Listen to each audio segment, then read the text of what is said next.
트럼프 대통령이 강하게 밀어온 감세 법안이 상원을 통과해 하원으로 넘어갔습니다. 트럼프 대통령이 연일 일본을 때리고 있습니다. 트럼프 행정부가 폭력이나 테러같이 특정 범죄를 저지른 기와 미국인에 대해 시민권을 박탈하겠다고 공언했습니다. 북한 해킹 조직이 미국 IT 기업의 원격으로 취업해 110만 달러 상당의 암호화폐를 탈취하는 사건이 발생했습니다. 뉴욕주가 총기 폭력 근절을 위해 3억 5천만 달러 규모의 신규 예산을 투입합니다. 여러분 안녕하십니까? 7월 첫째 날 SBS 뉴스 시작합니다. 트럼프 대통령이 강하게 밀어온 감세 법안이 상원을 통과해 하원으로 넘어갔습니다. 앞서 일론 머스크는 이 법이 미국의 국가 채무를 악화시킬 거라며 강하게 반발했는데 트럼프 대통령은 머스크를 미국 밖으로 추방할지 검토하겠다고 경고했습니다. 오늘 첫 소식 김범주 특파원입니다. 트럼프 감세법이 상원 의원 100명 투표에서 50대 50 동수가 되자 헌법상 상원 의장을 겸직하면서 캐스팅 보트를 쥔 부통령이 나섰습니다. The Senate being evenly divided, the Vice President votes in the affirmative. The bill as amended is passed. 이 법은 아이가 있는 가정에 세금을 더 깎아주고 초과근무 수당과 팁에는 아예 면세를 해주는 대통령 공약을 이행하는 내용을 담고 있습니다. 다만 동시에 저소득층 의료보험 지원 금액을 1,700조 원 깎아서 1,200만 명이 보험 가입 자격을 잃게 될 전망입니다. 반대로 부자들과 기업들 세금은 대폭 감면하면서 10년 동안 우리 돈 5천조 원 이상 재정 적자를 늘리게 될 전망입니다. 이 내용에 반발한 공화당 상원 의원 3명이 민주당의 가세에서 반대했지만 결국 트럼프 대통령 뜻대로 통과됐습니다. 이 법안은 이제 예산 권한을 갖고 있는 하원으로 넘어가는데 다시 한번 여야 간의 격돌이 예상됩니다. This dangerous and extreme Republican budget will result in Americans losing their lives. 트럼프 대통령은 이 법이 적자를 늘린다면서 다시 반발하고 나선 일론 머스크를 미국 밖으로 추방할지 검토하겠다면서 이렇게 경고했습니다. He's upset that he's losing his EV mandate, and he's very upset about things, but he could lose a lot more than that. I can tell you right now. Hey, Elon can lose a lot more than that. 이 소식에 뉴욕 증시에서 오늘 테슬라 주가는 다시 한번 4% 이상 하락했습니다. 뉴욕에서 SBS 김범주입니다. 트럼프 대통령이 연일 일본을 때리고 있습니다. 처음에 매긴 24%보다 더 높여 최대 35%까지 관세를 매길 수 있다고 압박했습니다. 상호 관세 유예 기간은 연장하지 않겠다는 뜻도 재확인했습니다. 유예 기간은 일주일 뒤인 오는 8일로 끝납니다. 워싱턴 김용태 특파원입니다. 미국의 상호 관세 유예 기간은 오는 8일까지입니다. 트럼프 대통령은 기간 연장은 생각하지 않고 있다고 재확인했습니다. I'm not thinking about the pause. I'll be writing letters to a lot of countries. 7차례 무역 협상을 진행한 일본에 대해선 연일 불만을 쏟아내고 있습니다. 그동안 일본을 상대해 왔는데 합의할 수 있을지 확신을 못하겠다면서 일본의 쌀 시장 문제를 다시 거론했습니다. As an example with Japan, they won't take rice, and yet they desperately need rice. You know that, but they won't take rice. 지난 4월 24%로 책정했던 대일본 관세도 더 올릴 수 있다고 경고했습니다. I'll write them a letter, say we thank you very much, and we know you can't do the kind of things that we need, and therefore you'll pay a 30%, 35%, or whatever the number is that we determine. 트럼프는 상호 관세 유예 기간이 끝나면 각 나라별로 관세율을 정해 부과할 것이라고 압박해 왔는데 같은 맥락으로 풀이됩니다.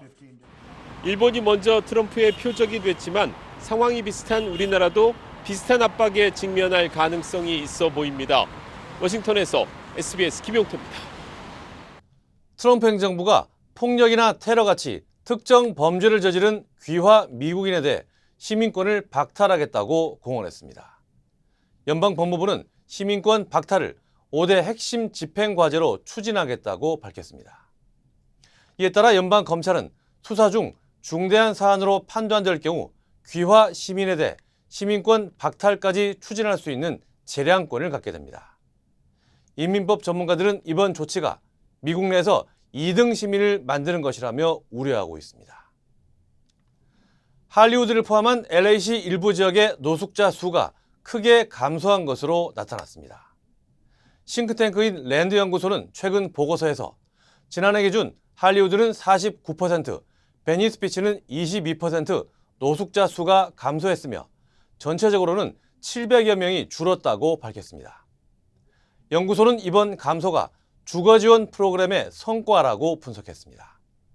한편 보고서는 텐트 같은 임시 구조물은 줄어든 반면 길거리에서 잠을 자는 완전 노숙이 늘었고 노숙자들의 이동성도 더 높아졌다고 설명했습니다. 미국 달러화가 올해 상반기 50여 년 만에 최악의 성적을 기록했습니다. 지난 6개월간 달러화는 주요 통화 대비 10.8% 하락하며 상반기 기준으로는 1973년 이후 최악의 낙폭을 보였습니다. 전문가들은 트럼프 대통령의 관세 정책과 국가 부채 증가 우려가 안전 자산으로서의 달러 매력을 약화시킨 것으로 분석했습니다. 한편 금값은 안전자산 선호가 커지며 올해 들어 25% 올랐습니다. 다음 소식입니다. 북한 해킹 조직이 미국 IT 기업에 원격으로 취업해 110만 달러 상당의 암호화폐를 탈취하는 사건이 발생했습니다. 미 법무부는 조직적인 자금 탈취 정황을 포착하고 대규모 단속에 착수했습니다. 이두영 기자입니다. 연방 법무부가 공개한 북한 해커 4명의 사진입니다. 아랍에미리트에서 미국인 신분을 도용해 IT 기업에 원격으로 취업한 뒤 총 110만 달러, 한화 약 15억 원어치의 암호화폐를 빼돌린 혐의를 받고 있습니다. Overall, it was 1.1 million. Oh man, super duper talented, super talented. 이번 범행에는 북한 해커들의 원격 취업을 도운 미국인 조력자들도 포함됐습니다. 미 시민권자 젠싱 데니 왕은 자택에 수십 대의 업무용 노트북을 설치하고 북한 해커들이 이 장비에 원격 접속할 수 있도록 도와 마치 미국 내에서 근무하는 것처럼 꾸몄습니다. 이른바 노트북 농장을 직접 운영하며 수수료 명목으로 약 69만 달러, 한화 약 9억 원이 넘는 돈을 받아 챙긴 혐의로 체포됐습니다. 법무부는 북한 해커들이 일부 방산 관련 기업 시스템에까지 침투해 군사 기술이나 가상화폐 자산 등 민감한 정보에 접근한 사실도 확인했습니다. 이번 사건은 단순한 해킹을 넘어 북한이 수년간 펼쳐온 사이버 공작의 일부로 파악됩니다. 이 과정에서 벌어들인 수익금은 북한 정권의 무기 개발 자금으로 사용된 정황도 포착됐습니다. North Korea dispatches operatives around the world to obtain remote IT jobs to generate revenue for the North Korean regime. 법무부는 이번 단속을 통해 미국 16개 주에서 위장 원격 근무지 29곳을 적발하고 관련 금융계좌 29개, 사기성 웹사이트 21곳을 동결했습니다. 피해 규모는 최소 300만 달러, 한화 약 40억 원에 달하는 것으로 집계됐습니다. 당국은 북한 해커들의 위장 취업과 사이버 침투에 대해 지속적으로 추적하고 강력히 대응하겠다고 전했습니다. LA에서 SBS 이도현입니다. 뉴욕주가 총기 폭력을 근절하기 위해 3억 5천만 달러 규모의 신규 예산을 투입합니다. 캐시 호컬 뉴욕 주지사는 오늘 총기법 집행 강화와 예방 프로그램 확대를 위한 새로운 예산을 배정했다고 발표했습니다. 이번 계획에는 뉴욕시로의 불법 총기 유입 차단, 현행 총기법 강화, 지역사회 개입 프로그램 확대 등이 포함됐습니다. 올해 뉴욕시 내에서 벌어진 총격 사건은 지난해 같은 기간보다 약 23% 감소한 것으로 나타났습니다.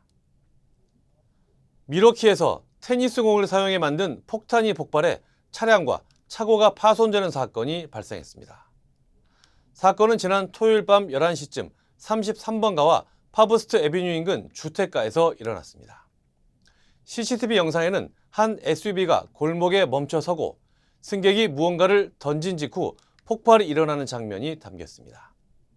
이 폭발로 주차돼 있던 차량 창문이 깨지는 등 차량과 차고가 심하게 파손된 것으로 전해졌습니다. 경찰은 용의자를 추적 중입니다. 아이오와주의 한 슈퍼마켓에서 총격 사건이 발생했습니다. 사건은 어제 오후 2시쯤 머스커틴의 하이비 매장 내부에서 벌어졌습니다. 이 총격으로 37세 여성이 숨졌으며 용의자는 범행 직후 현장을 도주했습니다. 이후 용의자는 차량 안에서 총상을 입은 상태로 발견됐으며 현재 중태입니다. 경찰은 이번 사건이 피해자와 용의자 간의 개인 문제에서 비롯된 범행으로 보고 수사를 이어가고 있습니다. 네, 애리조나주 피닉스에서 숨진 엄마 곁에 있던 신생아가 극적으로 구조되는 일이 발생했습니다. 피닉스 경찰에 따르면 지난 5월 한 아파트에서 생후 3주 된 아기가 심하게 탈수된 상태로 발견됐습니다. 아기의 어머니가 며칠째 모습을 보이지 않자 이웃이 경찰에 신고했고 경찰이 집으로 들어가 보니 엄마는 숨진 채 발견됐습니다. 숨진 엄마 곁에 있던 아기는 경찰에 의해 구조됐습니다. 아기 엄마의 사망 경위는 아직 조사 중인 가운데 아기는 현재 병원에서 치료를 받으며 회복 중입니다. 에이미입니다. 골프하면 피부를 포기한다 하시잖아요. 자외선 때문에. 저는 셀리온 GF7 플러스를 사용하는데요. 피부 재생 효과가 정말 최고예요. 그래서 언제나 깨끗하고 탱탱한 얼굴. 7가지 피부세포 성장인자에 세포 노화 억제 특효 성분 NMN과 PDRN까지 플러스. 사람을 아름답게 피부과학 셀리온 GF7 플러스. 이어서 한국 소식입니다. 지난주 한국 정부가 강력한 부동산 대출 규제를 꺼내든 뒤 처음으로 이재명 대통령이 부동산 문제에 대한 의견을 밝혔습니다. 이 대통령은 주택이 투기 수단이 돼 주거 불안정을 초래했다고 국무회의에서 말했습니다. 이어 미군이 반환한 경기 북부 지역의 공여지 처리를 긍정적으로 검토하라고 지시했습니다. 박예린 기자입니다. 이재명 대통령은 오늘 국무회의를 주재하면서 최근 주택, 부동산 문제 때문에 약간의 혼란이 있었다고 운을 떼며 이렇게 말했습니다. 대한민국의 투자 수단이 주택 또는 부동산으로 한정되다 보니까 자꾸 이 주택이 투자 수단 또는 투기 수단이 되면서 주거 불안정을 또 초래해 왔습니다. 서울을 중심으로 집값이 가파르게 오르자 금융당국이 지난달 28일부터 수도권의 주택담보대출 한도를 6억 원으로 제한하는 등 고강도 대출 규제 정책을 내놓은 것과 관련한 언급으로 해석됐습니다. 이 대통령은 다행히 최근 주식시장, 금융시장이 정상화되면서 대체 투자 수단으로 조금씩 자리 잡아가는 것 같다며 이 흐름을 잘 유지해야 하겠다는 생각이 든다고 덧붙였습니다.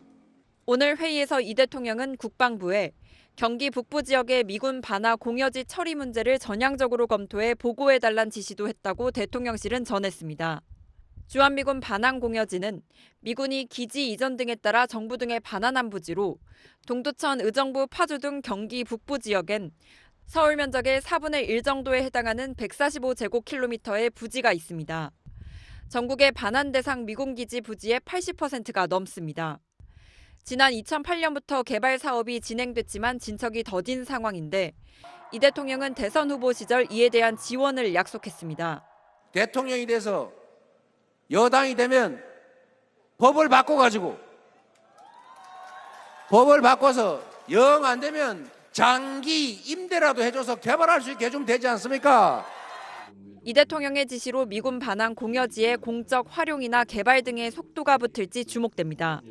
SBS 박예린입니다. 윤석열 전 대통령이 내란 특검의 두 번째 소환이라도 출석하지 않았습니다. 특검은 이번 주 토요일에 조사받으러 나오라고 다시 통지했는데 만약 이때도 나오지 않으면 체포영장 청구를 검토하겠다는 뜻을 밝혔습니다. 김지욱 기자입니다. 내란 특검팀이 두 번째 출석일로 통보한 오늘 윤석열 전 대통령은 모습을 나타내지 않았습니다. 오는 3일 열릴 내란 우두머리 혐의 재판 준비를 위해 오는 5일 이후 일정을 잡아달란 요청서를 어제 제출한 뒤 출석하지 않은 겁니다. 그러자 특검팀은 윤 전 대통령에게 오는 5일 오전 9시까지 출석하라고 통지했다고 밝혔습니다. 그러면서 만약 그날도 출석하지 않는다면 그땐 요건이 다 갖춰진 이상 법원에서도 체포영장을 내주지 않을까 생각한다며 마지막 출석 통지가 될 것이라고 말했습니다. 2차 체포영장을 청구할 뜻을 내비친 겁니다. 윤 전 대통령 측은 5일에 출석하겠다는 뜻을 밝혔는데 특검이 새로 제시한 날짜가 윤 전 대통령 측 요청을 어느 정도 수용한 시점인데다 출석에 응하지 않으면 체포영장 발부 가능성이 높다고 판단했기 때문인 걸로 해석됩니다.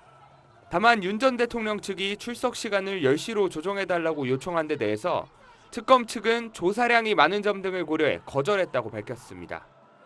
특검팀은 이번 2차 소환 정식 조사 항목에 외환 혐의를 포함한 것으로 확인됐습니다. 이와 관련해 특검팀은 오늘 국방과학연구소 항공기술연구원의 수석연구원 정모 씨를 참고인으로 불러 조사했습니다. 정 씨는 당시 연구소가 군 드론 작전 사령부에 무인기를 납품하는 과정에 실무를 담당했던 걸로 알려졌습니다. 특검팀은 정 씨 등에 대한 조사 결과를 토대로 지난해 10월 윤 전 대통령과 김용현 전 국방장관이 비상계엄 명분을 쌓기 위해 평양에 무인기를 보내 북한에 도발을 유도했다는 외환죄 혐의를 확인할 방침입니다. SBS 김지욱입니다. 한국에선 고령 운전자들의 교통사고가 이어지자 각종 논의가 나오고 있습니다.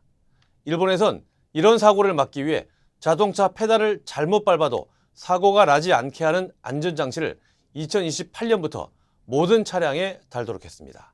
도쿄 문준모 특파원입니다. 빠른 속도로 달리던 승용차가 횡단보도를 건너는 자전거를 향해 돌진합니다. 30대 엄마와 3살 딸이 숨졌는데 사고 운전자는 87살 남성이었습니다. 家族の中に運転に不安のある方がいるならば、今一度家族内で考えてほしい。 2019년 이케부쿠로 폭주로 불리는 이 사고를 계기로 일본 정부는 고령 운전자 제도를 본격적으로 보완하기 시작했습니다. 1998년부터 시행해온 65세 이상 면허 자진 반납제의 실효성이 미미하자 신체 능력을 따져 면허를 갱신해주는 쪽으로 제도를 개선했습니다. 71세 이상은 3년 주기로 면허를 갱신할 때 고령자 강습, 인지기능 검사를 받아야 하는데 2022년부터는 기능 검사를 추가했습니다. 75세 이상이면서 이전 3년 동안 과속 등 교통법규 위반 경력이 있을 경우 기능 검사를 합격해야만 면허를 갱신할 수 있게 한 겁니다.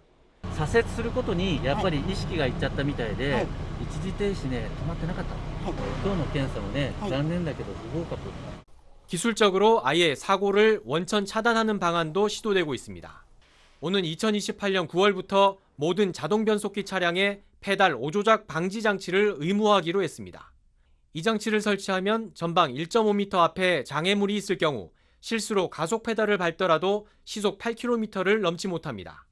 65세 이상 운전자의 교통사고 사망 유발 건수는 2013년 979건에서 10년 뒤 20% 감소했는데 이런 첨단 장비 장착까지 의무화되면 사고율이 더 줄어들 것이라고 일본 정부는 기대하고 있습니다. 도쿄에서 SBS 문준모입니다. 유럽에서는 섭씨 40도를 넘나드는 이례적인 폭염이 이어지고 있습니다. 프랑스에선 에펠탑이 휘어질 수 있다는 관측도 나왔고 포르투갈 해안가에는 거대한 두루마리처럼 보이는 구름이 펼쳐졌습니다. 하정영 기자가 보도합니다. 거대한 두루마리처럼 보이는 구름덩어리가 해변가 쪽으로 밀려옵니다. 마치 쓰나미처럼 보일 정도인데 최근 기온이 섭씨 46.6도까지 오르는 등 역대급 폭염이 이어진 포르투갈 해안가에서 포착된 기상현상입니다. 건조하고 뜨거운 날씨 탓에 튀르키예에선 대형 산불이 발생해 주민 4만 명이 긴급 대피했고 이탈리아와 프랑스의 산불도 빠르게 번졌습니다. 아프리카에서 형성된 열돔은 유럽까지 확장돼 대기를 뜨겁게 달구고 있습니다. 프랑스는 대부분 지역의 온도가 34도를 넘겼고 40도 가까이 치솟은 파리 등 16개 지역에는 최고 등급의 적색 경보가 내려졌습니다. We have to look for a place to settle down and drink some water because it's hard to stay outside in the middle of the day. 무더위에 에펠탑이 약 20cm 휘어질 수 있다는 관측이 나왔고 일부 원전은 냉각수로 인해 강의 온도가 더 높아질 수 있다는 우려에 가동이 중단됐습니다. 해발 4,807m 알프스 최고봉 몽블랑 정상도 영상의 기온을 기록하며 만년설까지 위협했습니다. 스페인, 포르투갈 일부 도시는 46도 최고 기온을 기록했고 이탈리아에선 열사병 환자가 평소보다 10% 이상 늘었습니다. 이례적 폭염의 근본 원인으로 기후온난화가 지목되는 가운데 구테우스 유엔 사무총장은 극심한 더위가 이제 새로운 표준이 됐다고 지적했습니다. 세계 기상기구도 전 세계는 이제 폭염과 동거하는 법을 배워야 할 것이라며 인류는 장차 더 강한 폭염을 더 자주 맞아야 할 것이라는 입장을 냈습니다. SBS 하정은입니다. 오는 8월 15일 맨하튼 타임스퀘어 대형 스크린에 광복절을 기념하는 영상이 상영됩니다. 주요 한인사회 소식 이원정 기자입니다. LA 한국교육원과 전라남도 교육청이 공동으로 한국문화 발표대회를 개최했습니다. 지난 28일 교육원에서 열린 이번 행사에서는 남가주 지역 중고교에서 한국어 클래스를 수강한 학생 72명이 참가해 자신이 체험한 한국 문화를 학생들의 시각에서 감동적으로 소개했습니다. 수상자들에게는 대학 진학 후 한국 유학 시에 장학금 우선 지원 혜택을 제공하게 됩니다. 한인 에이든 박 씨가 북미 아이스 하키 리그 NHL 드래프트에서 캐나다 에드먼턴 오일러스 선수로 선발됐습니다. 박 선수는 이번 지명으로 오일러스와 3년 계약을 맺고 NHL 리그 경기에 주기적으로 출전할 예정이라고 밝혔습니다. 박 선수는 2024에서 25 시즌 동안 미 하키 리그 소속 그린베이 갬블러에서 56경기에 출전, 33골 66포인트를 기록하며 리그 전체 득점 5위, 골 2위에 올랐습니다. 오는 8월 15일 광복절에 맨하튼 타임스스퀘어 대형 스크린에 3.1절과 광복절 영상이 상영됩니다. 충청남도 콘텐츠진흥원이 제작한 이번 영상에서는 특히 유관순 열사 관련 사진들이 최초 공개될 예정이며 타임스스퀘어에서는 뉴욕 한인회와 함께 별도의 기념 행사를 준비하고 있다고 밝혔습니다. 문일용 버지니아 페어팩스 카운티 교육위원이 카운티 슈퍼바이저 선거에 출마합니다. 문 의원은 제임스 워킨쇼 슈퍼바이저가 연방하원 제11지구 민주당 후보로 확정되면서 사퇴가 임박해 보궐선거에 출사표를 던졌다고 밝혔습니다. 민주당 예비 경선은 오는 9월 말에서 10월, 보궐선거는 11월이나 12월로 예상됩니다. 시애틀 주변 6곳의 해변이 폐쇄됐습니다. 카운티 공공보건국은 그린레이크 서쪽 해변과 메디슨파크, 매튜비치 등 6곳에서 박테리아 수치가 기준치를 초과해 폐쇄했다고 밝혔습니다.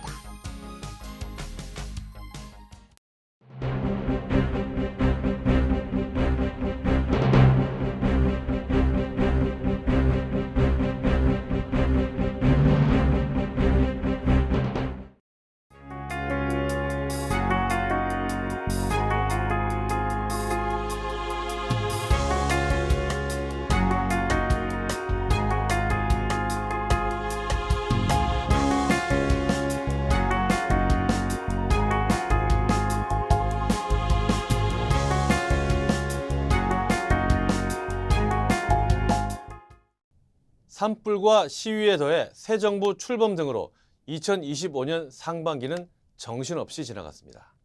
보다 안정되고 풍요로운 하반기가 되길 기대합니다. 7월 첫째 날 SBS 뉴스 마칩니다. 저희는 내일 다시 찾아오겠습니다. 감사합니다.